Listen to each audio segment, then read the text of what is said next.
The lights are dimmed, the amps are warming up, and the stage, oh, the stage, is already beginning to turn. For in Phoenix, Arizona, a tradition unlike any other is ready to rise once more from the shadows.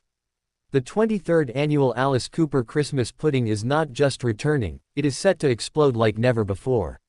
And this year, it carries a heartbeat not only of rock and roll, but of legacy, reunion, remembrance, and purpose. The venue. None other than the historic, soul-soaked Celebrity Theater, a place where echoes from decades past still rattle through the seats. But this year, it won't just be nostalgia. It will be resurrection. It will be reunion. It will be revenge, the revenge of Alice Cooper, to be precise. Mark your calendars, November 15, 2025. The night will not just be a concert. It will be a time capsule cracked open. A memory unearthed. A celebration and a reckoning all in one. Because this year, Alice Cooper, the godfather of shock rock, the high priest of theatrical rock chaos, will not stand alone. No, he is bringing back the band that started it all. The original Alice Cooper group, reunited at last.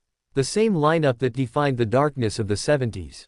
The same men whose guitars once lit fire to a generation of rebellion and whose makeup terrified suburban America.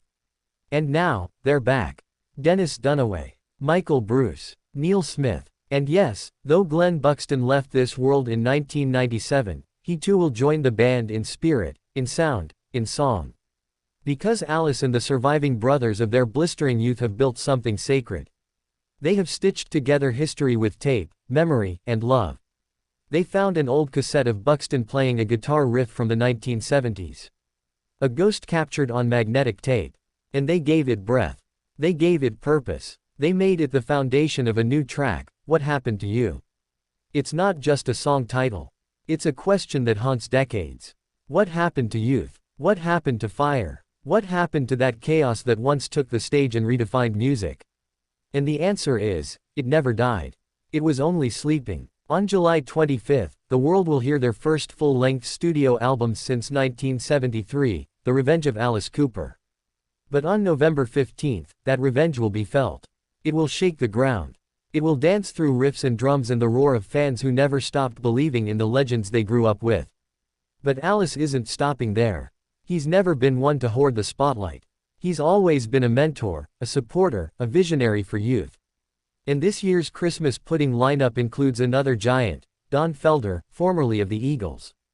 That's right. The man who helped pen Hotel California will take the stage with 6 strings and stories that span lifetimes. His solos will echo through Phoenix like lightning in the desert. The Christmas Pudding isn't just a show. It's a movement, a fundraiser, a heartbeat of the community. A lifeline for the next generation of musicians, dancers, poets, and creators who just need a place to be heard. A place to feel safe. A place to shine. That place. The Solid Rock Teen Centers, Alice Cooper's crowning philanthropic achievement. With locations in Phoenix, Mesa, and Goodyear, these centers serve youth ages 12 to 20. They offer free music lessons, dance classes, art programs, and vocational training. They are more than brick and mortar, they are a rebellion against hopelessness. A rally cry for talent that refuses to go unheard. This concert, this pudding, this pulsing mass of guitars and lights and sweat and soul, every note played raises money to keep those centers alive. Every riff saves a dream. Every drum beat drives a kid one step closer to believing in their future. So when Alice Cooper steps onto that rotating stage in November, flanked by the ghosts of the past and the soldiers of the present, it won't just be rock. It'll be revolution. Because Christmas Pudding 2025 is not about nostalgia. It's about evolution. It's about honoring Glen Buxton not with silence, but with music. It's about saying to every young artist, you are not alone. It's about showing the world that rock and roll is not just alive, it is thriving, teaching, transforming. It's about generations colliding, Cooper and Felder on one side, the next wave of talent rising from the wings, watching, learning, preparing. And when the final chorus hits, when the final guitar squeals and the house lights flood the theater, what you'll feel is more than entertainment. It's communion. It's unity. It's the purest essence of what music is supposed to be, rebellious, healing, communal, loud, and undeniably human. So if you're lucky enough to be there on November 15th, don't just bring your ticket. Bring your heart. Bring your memories. Bring your faith in rock and roll. Because Alice Cooper is about to turn Phoenix into the epicenter of something holy. And this Christmas, with pudding in hand and thunder in the sky, we will all remember what it means to come together and let the music take us home.